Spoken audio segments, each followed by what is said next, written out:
તો finally guys આપણે આવી ગયા છીએ મોલમાં શોપિંગ કરવા માટે. જો કે તમે જો એમ આપણે ટી શર્ટ લેવાનો બહુ શોખ છે તો આપણે ટી શર્ટને એવું ગોતીએ છીએ. ટી શર્ટને એવું મળી જાય એટલે આ કયું ટી શર્ટ છે? એટલે આ તો બ્લુ કલરનું ટી શર્ટ છે. તો આને આપણે જોઈ લઈએ. બ્લુ કલરનું ટી શર્ટ, કારણ કે ગાઈસ આપણે ટી શર્ટ બહુ પસંદ છે તો આપણે બ્લુ કલરનું ટી શર્ટ ચેક કરીએ છીએ. તો જો આ બ્લુ કલરનું કાંઈક આવું ટી શર્ટ હતું, મેં જોયું કેવું લાગે છે ગાઈસ કોમેન્ટ કરજો. જો આ રીતનું કાંઈક આખું ટી શર્ટ છે. તો આ રીતનું આપણે ટી શર્ટ જોયું પણ હવે કાંઈ મગજમાં ન બેઠું, પણ પાછું ટીંગાડી દીધું. આપણે પાછું ટીંગાડી અમે કાંઈક નજર તો મારી, આપણે ભાવનું કાંઈક દેખાતું પણ આ 900 રૂપિયાનો ભાવ હતો. હાલતા થઈ ગયા આપણે આગળ, પાછા જોયા સસ્તામાં 200-300 વાળું. ત્યાં આવીને ઊભા રહ્યા પણ ત્યાં આપણી સાઇઝ નહોતી. આમાં જ્યાં જોવો ત્યાં નકરો બ્લુ કલર જ દેખાય છે, કારણ કે આપણે સાઇઝનું કંઈ મળશે નહીં એવું લાગે છે મને. તો આપણે અહીંથી નીકળી જઈએ, કારણ કે આમાં બધી નજર મારી લીધી. પછી આપણે ગયા સીધા ફ્રીજ હતું, આપણે ટાટું ચોકલેટ ખાવા. ચોકલેટ ખાવામાં ત્યાં પૂછી ગયા. આ બધા જોતા હતા કે આપણા શું કરે છે કે ફોન લઈને. હું તો ઊભો રહી ગયો ફ્રીજની સામે ચોકલેટ લેવા. રોનકભાઈને પૂછ્યું કઈ ખાવી બોલ લાવી. રોનકભાઈ કે આમાં લઈ લો નહીં બ્રાન્ડેડ.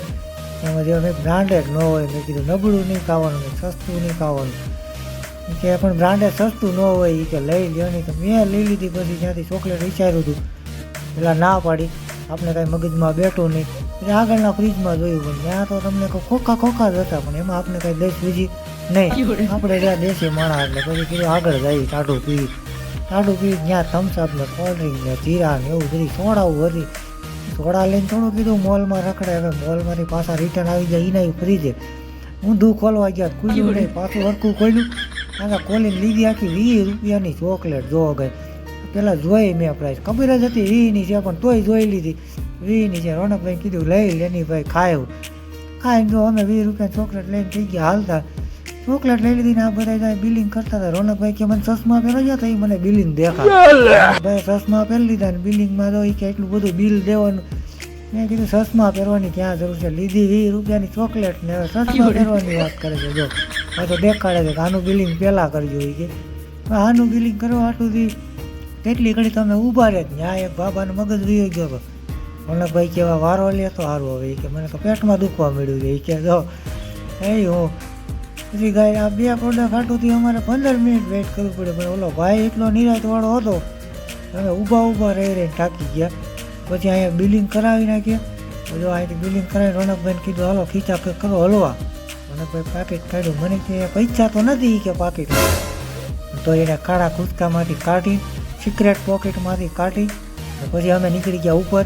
કીધું ઉપર છે ગેમ ઝોન છે કે હાલો જોવા જાય. લીફમાં દઈ ગયા તો હાલે રાખતું હતું હાથે. અમે ઊભા રહી ગયા. આવડું મોટું હતું, ક્યાં કંઈક જવાનું હતું. આપણે ત્યાં ગામડાના માણસ આપણે આમાં કંઈ દેશ ઉદે નહીં. આપણે ઊભા રહી ગયા. જો વાડી કરાવીને આપણે આવ્યા હતા. વાલટાટી કરાવીને કીધું મોલમાં આટો માલ લઈને દેખાડતી. રોનકભાઈ રખડવામાં નવરો નખતા હતો. તો ફાઇનલી ગાય જો આપણે પૂગી ગયા ઉપર. રમકડા ને એવું બધું હતું. જો મર્સિડીઝ, ઓડી, ટ્રેક્ટર, થાર ને બધી ગાડીઓ પડી હતી બૂમ બૂમ. પણ તમે નજારો જોવો કે એક નંબર નજારો હતો. છોકરાઓને અહીંયા તમારે લઈ આવવું હોય તો લઈ આવવાનું. ગાયે ઘા આવીને અહીંયા બધાને દેખાડ દેવાનું. તો બસ ગાય હવે આપણે નીકળીએ.